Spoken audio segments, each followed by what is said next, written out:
തൊഴിൽ സംബന്ധമായ തർക്കങ്ങളെ തുടർന്ന് വിസമാറ്റത്തിന് ശ്രമിക്കുന്ന തൊഴിലാളികൾക്കാണ് മാൻപവർ അതോറിറ്റിയുടെ മുന്നറിയിപ്പ് ബാധകമാകുക. നടപടിക്രമങ്ങൾ മുഴുവനായി പൂർത്തിയാക്കിയതിനു ശേഷമായിരിക്കണം തൊഴിൽ വകുപ്പ് കാര്യാലയത്തിൽ നിന്ന് വിസമാറ്റത്തിനുള്ള അനുമതി വാങ്ങേണ്ടത്. അനുമതി പത്രത്തിന് 30 ദിവസത്തെ കാലാവധി മാത്രമാണ് ഉണ്ടാകുക. ഒരു മാസത്തിലേറെ വൈകിയാൽ അനുമതി അസാധുവാകും.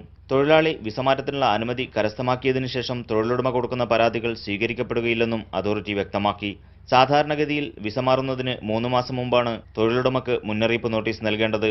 കരാറടിസ്ഥാനത്തിൽ ജോലി ചെയ്യുന്ന തൊഴിലാളി 1 മാസം മുമ്പ് നൽകിയാൽ മതിയാകും. രേഖാമൂലമാണ് മുന്നറിയിപ്പ് നൽകേണ്ടത്.